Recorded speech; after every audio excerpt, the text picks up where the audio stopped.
তৌফিক দান করলেন। এর জন্য আমরা আল্লাহর দরবারে শুকরিয়া আদায় করি। আলহামদুলিল্লাহ। আল্লাহ পাক আমাদেরকে যে আজকের দিনে পছন্দ করেছেন, এটা আমাদের ভাগ্যটা অনেক বড়। আমরা আজকে কি দিনে আল্লাহর ঘরে হুকুম আদায় করতে এসেছি বা কি মাসে, এই মাস সম্পর্কে আমরা অত অবগত নেই। মহান রব্বুল আলামিন পবিত্র কোরআনে কয়েক জায়গায় কসম খেয়েছেন, তার মধ্যে এই মাসের কথা বা একটা নামাজের কথা বলা আছে, ওয়াল ফাজর ওয়াল লাইলি আশর ওয়াশ শাফি ওয়াল ওয়াতর। মহান স্রষ্টা বলছেন, আমি ফজরের কসম খেয়ে বলছি। কিসের কসম খেয়ে বললেন? ওয়াল লাইলি আশর, এবং 10 রাতের কসম খেয়ে আমি বলছি। সেই 10 রাত হলো কোন রাত? পৃথিবীর বুকে আমরা জানি দিন আসার পূর্বে রাত আসে। ইসলাম আমাদের শরিয়ত সম্মত আমরা যে ধর্ম অবলম্বন করি, এই ধর্মে আমাদের আছে দিন আসার পূর্বে রাত আসে। তাহলে যেদিন রাত আছে তারপরে নিশ্চয়ই দিন আছে। কিন্তু এই মাসে মহান স্রষ্টা রব্বুল আলামিন এমন একটা জিনিস আমাদেরকে দিয়েছেন, যেদিনের রাত নেই। দিন আছে কিন্তু রাত নেই। এমন একটা দিন আমাদের আছে, সেই দিনে দুটো রাত আছে, কিন্তু এমন একটা দিন আছে যে দিনে রাত নেই। সে দিনটা হলো কোন দিন? শুনেছেন? ইতিপূর্বে কোনো দিন শোনেননি ভাই? তাহলে নতুন কথা একটা শোনা যাবে আছে। আমি গত জুমায় একটা আপনাদের কাছে ওয়াদা করে গিয়েছিলাম যে যদি জিলহজ মাসের চাঁদ ওঠার পূর্বে যদি আল্লাহর কোনো বান্দা অথবা বান্দি যদি হাতের নখ বা মাথার চুল যদি শরীরের কোনো লোম যদি না কাটে, তার পূর্বে কেটে নেয়, আর জিলহজ মাসের 10 তারিখের পরে কুরবানি হওয়ার পরে যদি কাটে, এই ছোট্ট আমাদের ফজিলতটা আমরা কি পাবো? আমি বলেছিলাম, মনে আছে কি? মনে আছে। আজকে উপরে মাইক চালিয়েছি বিশেষ করে আমার মা বোনদের উদ্দেশ্যে, তারা যেন কথাগুলো শোনে।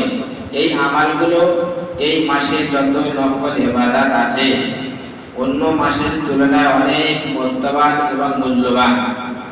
এই মাসটার ফজিলত মহান রব্বুল আলামিন কোরআন পাকের মধ্যে ঘোষণা করেছেন। আমরা কমবেশি জানি বা শুনেছি যে রমজান মাসের মধ্যে 27তম রাতে, যেটাকে লাইলাতুল কদর রাত বলা হয়, ওই রাতটা আমাদের কাছে খুব গুরুত্বপূর্ণ এবং ফজিলতপূর্ণ। যে লাইলাতুল কদর খায়রুম মিন আলফি শাহর বলা আছে, ওই রাতে একটা রাত হলো 1000 মাস অপেক্ষায় উত্তম। সে 1000 মাস হিসাব লাগালে কত হয়? বলা আছে 83 বছর 4 মাস হয়, 84 বছর 4 মাস হয়, 83 বছর 4 মাস হয়। কিন্তু মহান স্রষ্টা এই উম্মতকে এমন একটা মাস দিলেন, যে মাসে ইসলামের 4টে আরকান, সেই 5টা আরকান 5টাই এই মাসের মধ্যে আছে। রমজান মাসে ছিল 4টে, কিন্তু এই মাসে কিন্তু 5টাই আছে। সেটা হলো কি? এই মাসে হজ যাদের উপরে ফরজ আছে, তাদের তো হজ পালন করতে হবে। এই মাসে রোজাও আছে, এই মাসে নামাজও আছে, এই মাসে ঈমান তো আছে। এই মাসের ইসলামের পরিপূর্ণ যে 5টা স্তম্ভ আছে, এই মাসের মধ্যে পাওয়া যায়। তো মহান রব্বুল আলামিন কোরআন পাকের মধ্যে বললেন, ওয়াল ফাজরি ওয়াল লায়ালি আশর ওয়াশ শাফি ওয়াল ওয়াতর। হে পৃথিবীর মানুষ, তোমরা শুনে রাখো, তোমাদেরকে আমি ফজরের কসম খেয়ে বলছি।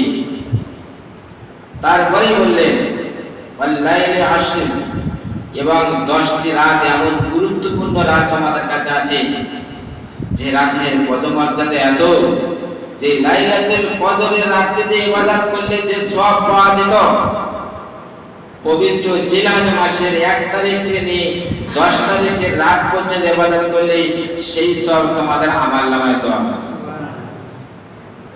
এবং বলা হয়েছে, যদি আল্লাহর কোনো বান্দা অথবা বান্দি যে জিলহজ মাসে 1 তারিখ থেকে নিয়ে 9 তারিখ পর্যন্ত যদি রোজা রাখে তো প্রতিটা একটা রোজার বিনিময়ে তাকে 1 বছরের রোজার সওয়াব তার আমলনামায় দেওয়া হবে। এটা কে বললেন?